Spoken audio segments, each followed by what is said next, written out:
दोस्तों, मैं यहाँ लाल किला बनाने आया हूँ। मैं आपको दिखाऊंगा लाल किला कैसे बना। तो वीडियो को पूरा देखें और चैनल को सब्सक्राइब कर लीजिए।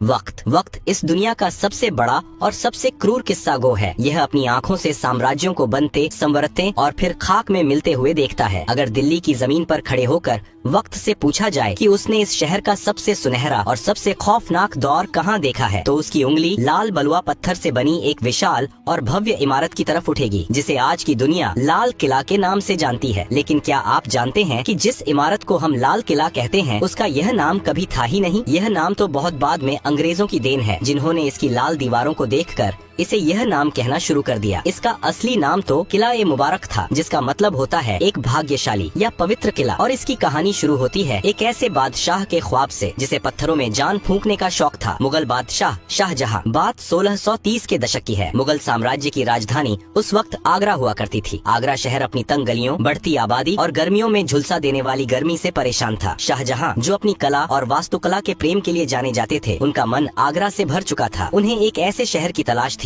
जहां वो अपने सपनों की दुनिया बसा सकें। और फिर उनकी नजर गई यमुना के किनारे बसी एक पुरानी जमीन पर, दिल्ली। शाहजहां ने तय किया कि मुगलों का तख्त अब आगरा से दिल्ली जाएगा। 1638 में उन्होंने दिल्ली में एक नया शहर बसाने का हुक्म दिया, जिसे नाम दिया गया शाहजहानाबाद, जिसे आज हम पुरानी दिल्ली कहते हैं। और इसी शहर के बिल्कुल बीचों बीच यमुना नदी के ठीक किनारे नींव रखी गई दुनिया के सबसे आलीशान किले की, किला ए मुबारक की। इस किले को बनाने में पूरे 10 साल का वक्त लगा। उस्ताद अहमद लाहौरी, जिन्होंने ताजमहल का खाका तैयार किया था, उन्हीं के हाथों इस किले का नक्शा भी खींचा गया। 1648 में जब यह किला पूरी तरह से बनकर तैयार हुआ, तब शाहजहां दिल्ली में नहीं बल्कि अफगानिस्तान के काबुल में थे। जैसे ही उन्हें यह पैगाम मिला कि उनका सपनों का किला तैयार है, वो बिना कोई वक्त गवाए दिल्ली की तरफ चल पड़े। इस भव्य किले की बनावट में जो सबसे खास चीज थी, वो थे इसके दरवाजे। लाल किले के 2 सबसे मुख्य प्रवेश द्वार हैं, दिल्ली दरवाजा और लाहौरी दरवाजा। दिल्ली दरवाजा वह द्वार था जहां से निकलकर शाहजहां अक्सर जुमे की नमाज अदा करने जामा मस्जिद जाया करते थे। लेकिन किले का सबसे अहम और शाही दरवाजा था लाहौरी दरवाजा। इसका नाम लाहौरी इसलिए पड़ा क्योंकि इसका मुंह लाहौर शहर की तरफ खुलता था। मुगलों के दौर में आगरा, दिल्ली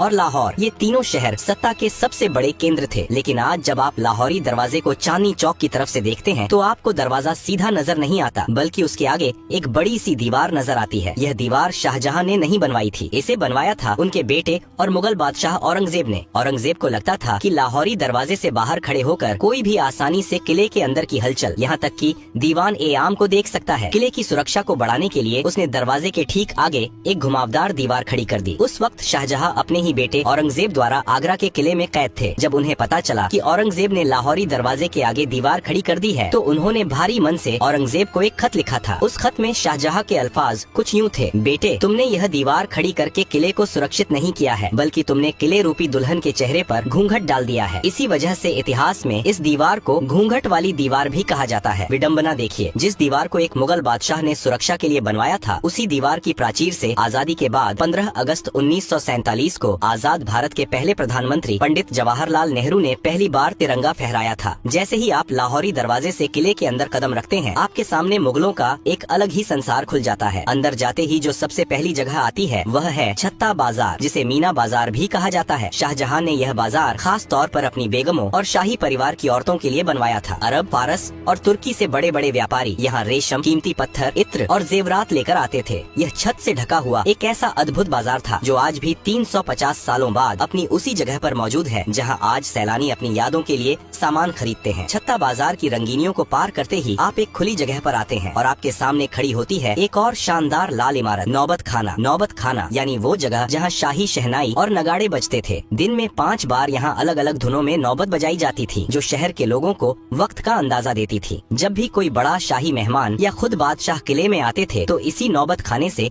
नगाड़ों की गूंज पूरी दिल्ली में यह ऐलान कर देती थी कि शहंशाह तशरीफ ला रहे हैं। यह वही नौबत खाना है जहाँ बाद के मुगल काल में सत्ता के खूनी खेल खेले गए और जहाँ बादशाह जहांदार शाह और फर्रुखसियर का कत्ल किया गया था। नौबत खाने की खूनी और संगीतमय दहलीज को पार करते ही आपके सामने एक विशाल और खुला हुआ प्रांगण आता है। यह वह जगह है जहां मुगल सल्तनत की आवाज गूंजा करती थी। लाल बलुआ पत्थर के भव्य और नक्काशीदार खम्भों पर टिका यह मंडप दीवान ए आम कहलाता है। नाम से ही स्पष्ट है कि यह वह दरबार था जहां एक आम इंसान, एक फकीर या एक किसान भी अपने बादशाह के सामने अपनी फरियाद लेकर आ सकता था। दीवान ए आम के बिल्कुल बीचों बीच दीवार के साथ सटा हुआ संगमरमर से बना एक बेहद खूबसूरत और ऊंचा झरोखा सिंहासन है। जब शाहजहां या मुगले आजम यहाँ बैठते थे तो उन्हें पूरे दरबार का साफ नजारा दिखता था। इस भव्य सिंहासन को नशेमन ए जिल्ल ए इलाही कहा जाता था, जिसका शाब्दिक अर्थ है धरती पर ईश्वर की परछाई का निवास। मुगल बादशाह खुद को खुदा का नुमाइंदा मानते थे और यह सिंहासन उसी रुतबे का प्रतीक था। इस ऊंचे सिंहासन के ठीक नीचे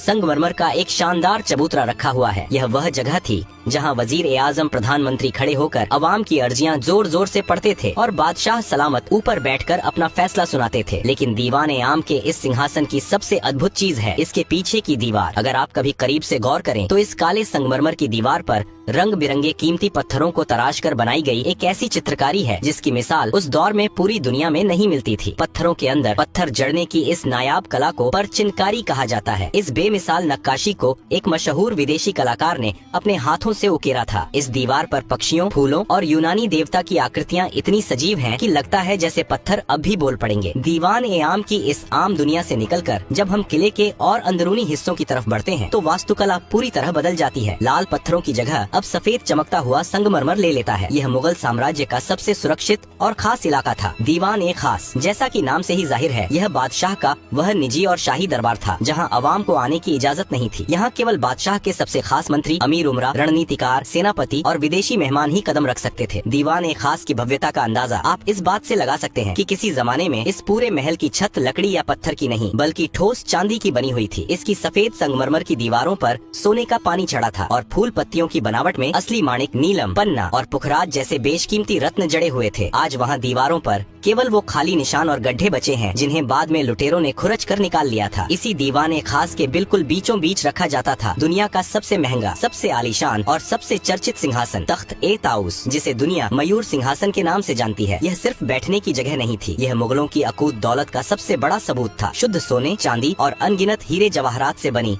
इस मसनद को बनाने में उस दौर में करोड़ों रुपए खर्च हुए थे। इस सिंहासन के ऊपरी हिस्से पर हीरे मोतियों से जड़े 2 मोर बने हुए थे और इसी तख्त ए ताउस के ठीक बीच में जड़ा था मुगल सल्तनत का सबसे बड़ा गुरूर और दुनिया का सबसे नायाब हीरा, कोहिनूर। जब बादशाह शाहजहां अपने शाही लिबास में इस तख्त पर बैठते थे तो उनके मुकुट और सिंहासन की चमक से पूरा दीवान ए खास रोशन हो उठता था। लेकिन वक्त की सुइयां हमेशा एक सी नहीं रहती। जिस महल ने दौलत और शानो शौकत का चरम देखा था, उसने बर्बादी का वो खौफनाक मंजर भी देखा जिसकी कल्पना मुगलों ने ख्वाब में भी नहीं की थी। साल था 1739। ईरान का खूंखार बादशाह नादिर शाह मुगलों की कमजोरी और लाल किले की दौलत की महक सूंघता हुआ दिल्ली आ पहुंचा। उसने दिल्ली की सड़कों पर ऐसा खून खराबा मचाया कि यमुना का पानी लाल हो गया। जब नादिर शाह दीवान ए खास में दाखिल हुआ तो तख्त ए ताउस को देखकर उसकी आंखें फटी रह गई। नादिर शाह ने दीवान ए खास को बेरहमी से लूटा और लौटते वक्त अपने साथ दुनिया का सबसे बड़ा खजाना, तख्त ए ताउस और कोहिनूर हीरा ईरान ले गया। जो तख्त मुगलों की सबसे बड़ी पहचान था, उसे ईरान ले जाकर टुकड़े टुकड़े कर दिया गया। इतिहासकार बताते हैं कि बाद में उस ऐतिहासिक मयूर सिंहासन के एक टूटे हुए निचले हिस्से को ईरान के तेहरान के एक संग्रहालय में आखिरी बार देखा गया था। दीवान ए खास की दौलत भले ही लुट गई हो, चांदी की छतें उखड़ गई हों और कोहिनूर छीन लिया गया हो, लेकिन इसकी दीवारों पर उकेरी गई कुछ लाइनें आज भी इसकी खोई हुई जन्नत की गवाही देती हैं। दीवान ए खास के मेहराबों पर फारसी भाषा में वे मशहूर पंक्तियां आज भी मौजूद हैं, जिन्हें महान सूफी संत और कवि अमीर खुसरो ने कभी कश्मीर के लिए कहा था, लेकिन शाहजहां को वे इतनी पसंद आईं कि उन्होंने इसे अपने इस महल में लिखवा दिया। अगर फिरदौस बर रुए जमी अस्त, हमी अस्तो हमी अस्तो हमी अस्त, अर्थात अगर इस धरती पर कहीं स्वर्ग है तो वो यही है और बस यही है। भले ही आज वो कोहिनूर जड़ा तख्त ना रहा हो, लेकिन जब आप उन सफेद संगमरमर के मेहराबों के बीच खड़े होकर इन लाइनों को पढ़ते हैं तो एक पल के लिए आप मुगलों के उस वैभवशाली दौर में पहुंच जाते हैं जहां सचमुच धरती का स्वर्ग इसी लाल किले के अंदर बसता था। दीवान ए खास की उस जन्नती और चकाचौंध से भरी दुनिया से जब हम लाल किले के और भी अंदरूनी और नितांत निजी हिस्सों की तरफ बढ़ते हैं तो वास्तुकला एक अलग ही रंग में रंग जाती है। इस्लामिक वास्तुकला में जन्नत का तस्वुर बिना बहते हुए पानी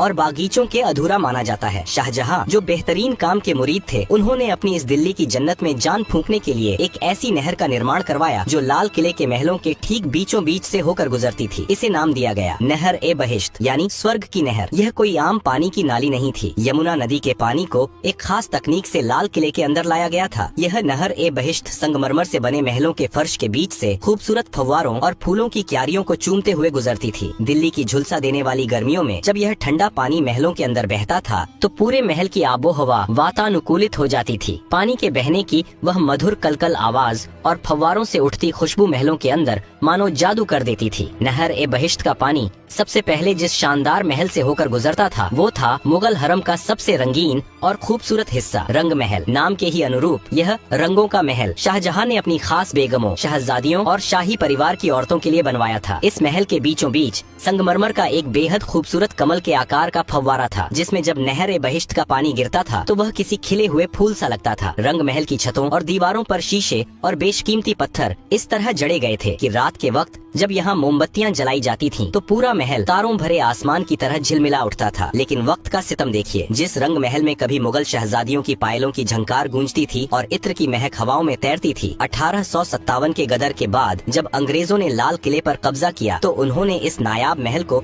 अपनी सेना की रसोई में तब्दील कर दिया। उन क्रूर सैनिकों ने दीवारों पर जड़े सारे कीमती पत्थर और शीशे खुरच कर निकाल लिए और उस जन्नती महल की दीवारों को धुएं से काला कर दिया। रंग महल के ठीक बगल में एक और शानदार इमारत खड़ी है जिसका नाम है मुमताज महल। शाहजहां ने इस महल का नाम अपनी सबसे महबूब बेगम मुमताज महल की याद में रखा था, जिनकी मौत इस किले के बनने से कई साल पहले ही हो चुकी थी। मुमताज महल भी शाही औरतों का ही निवास स्थान था। यहाँ की निजता इतनी सख्त थी कि मुगल बादशाह और कुछ खास शहजादों के अलावा परिंदा भी यहाँ पर नहीं मार सकता था। लेकिन इस महल की तकदीर में भी एक गहरा दर्द लिखा था। जिस महल को प्यार की निशानी के तौर पर बनाया गया था, अंग्रेजों ने उसे ही एक खौफनाक कारागार में बदल दिया था। आजादी की लड़ाई में न जाने कितने ही क्रांतिकारियों ने इन संगमरमर की दीवारों के पीछे बेड़ियां पहनी थीं। शाही औरतों के इन महलों के पास ही मुगल बादशाह का अपना सबसे निजी और खास महल था, जिसे खास महल कहा जाता था। यह शाहजहां का अपना निजी महल था, जिसके 3 मुख्य हिस्से थे। पहला था तस्बीह खाना, जहां बैठकर बादशाह अपने खुदा की इबादत करते थे, तस्बीह माला पढ़ते थे। दूसरा कमरा था ख्वाबगाह यानी सपनों का घर, जो मुगल बादशाह का निजी शयन कक्ष था। और तीसरा हिस्सा था बड़ी बैठक, जहां बादशाह अपनी फुर्सत की घड़ियों में आराम फरमाते थे और अपने सबसे करीबियों के साथ वक्त बिताते थे। इमारतों की इन भूल भुलैया से निकलकर जब आप किले के उत्तरी हिस्से में जाते हैं तो वहाँ मुगलों का एक विशाल और जन्नत नशीं बागीचा हुआ करता था, जिसे हयात बख्श बाग कहा जाता था। फारसी में हयात बख्श का मतलब होता है जिंदगी देने वाला बाग। आज भले ही वहाँ सिर्फ घास के खाली मैदान बचे हैं, लेकिन एक दौर था जब यहाँ रंग बिरंगे और खुशबूदार फूलों के गलीचे बिछे रहते थे और बीच बीच में फव्वारे नाचते थे। इसी हयात बख्श बाग के दोनों सिरों पर 2 बिल्कुल एक जैसी दिखने वाली संगमरमर की इमारतें मंडप आमने सामने खड़ी हैं। लाल किले के पूरे इतिहास में इन 2 इमारतों का नाम सबसे अनोखा है। मुगल दौर में जहाँ हर इमारत का नाम फारसी भाषा में रखा गया था, जैसे दीवान आम, नौबत खाना, वहीं इन 2 इमारतों का नाम शुद्ध हिंदी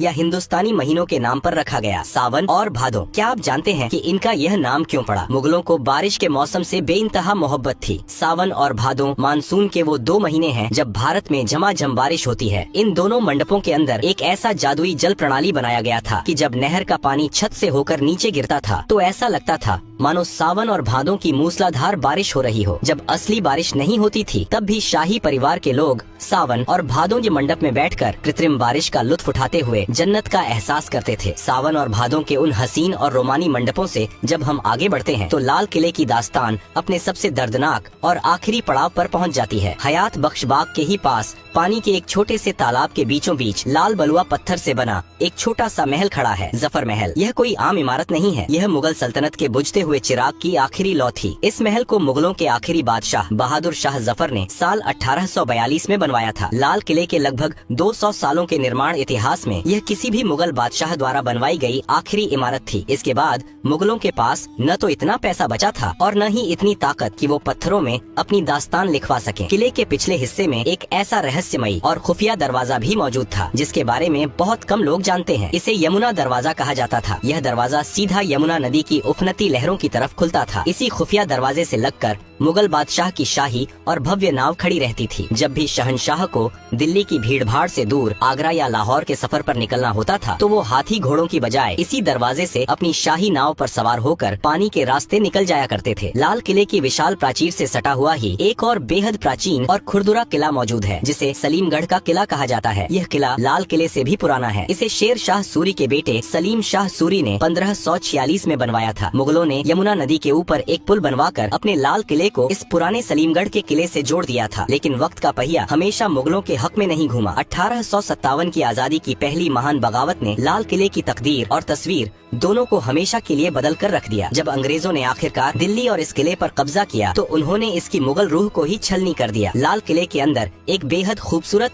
और तिलिस्मी बाग हुआ करता था, मेहताब बाग, जिसका मतलब होता है चांदनी रात का बागीचा। अंग्रेजों ने अपनी नफरत में इस हसीन बागीचे को बेरहमी से उजाड़ दिया। फूलों और फव्वारों की जगह उन्होंने अपनी फौज के रहने के लिए भद्दी लाल ईंटों वाली नीरस इमारतें खड़ी कर दी। इन इमारतों को सैनिक कक्ष कहा जाता है। आज जब आप लाल किले में मुगल वास्तुकला की बारीक और रेशमी नक्काशी के ठीक सामने अंग्रेजों की बनाई इन चौकोर अंग्रेजी वास्तुकला की इमारतों को देखते हैं तो दोनों के बीच का अंतर चीख चीख कर मुगलों के पतन और अंग्रेजों के जुल्म की गवाही देता है। अंग्रेजों ने लाल किले के लगभग 80% शाही महलों और बागीचों को नष्ट कर दिया था। लेकिन लाल किले के इतिहास का सबसे स्याह और रुला देने वाला दिन वह था जब इसी किले के अंदर, जहाँ कभी मुगल बादशाहों का एक इशारा पूरी दुनिया का कानून हुआ करता था, वहीं भारत के आखिरी बादशाह बहादुर शाह जफर को एक मुजरिम की तरह खड़ा किया गया। अंग्रेजों ने उन पर 1857 की क्रांति का सरगना होने का मुकदमा चलाया। विडम्बना देखिए, जिस दीवान ए खास में बैठकर उनके पुरखे शाहजहां और औरंगजेब दुनिया भर के बादशाहों का इस्तकबाल करते थे, उसी महल में 82 साल के बूढ़े जफर को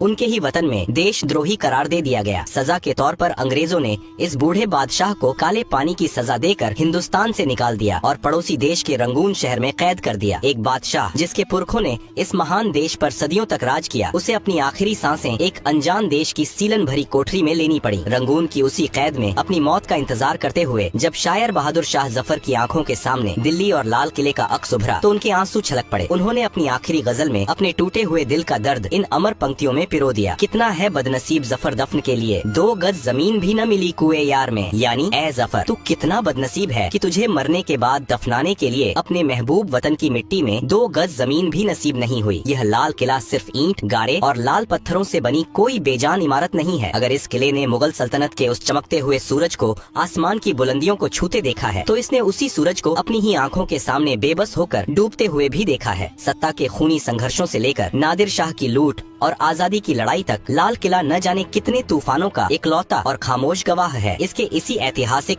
और सांस्कृतिक महत्व को पूरी दुनिया के सामने झुककर सलाम करने के लिए साल 2007 में अंतर्राष्ट्रीय धरोहर संस्था ने इसे विश्व धरोहर स्थल घोषित कर दिया। आज जब हम 15 अगस्त को इस किले की प्राचीर पर आजाद भारत का तिरंगा शान से लहराते हुए देखते हैं तो उन लाल दीवारों में दफन इतिहास की अनगिनत कहानियाँ खामोशी से हमें देख रही होती हैं और मानो कह रही होती हैं, वक्त से बड़ा कोई शहंशाह नहीं होता।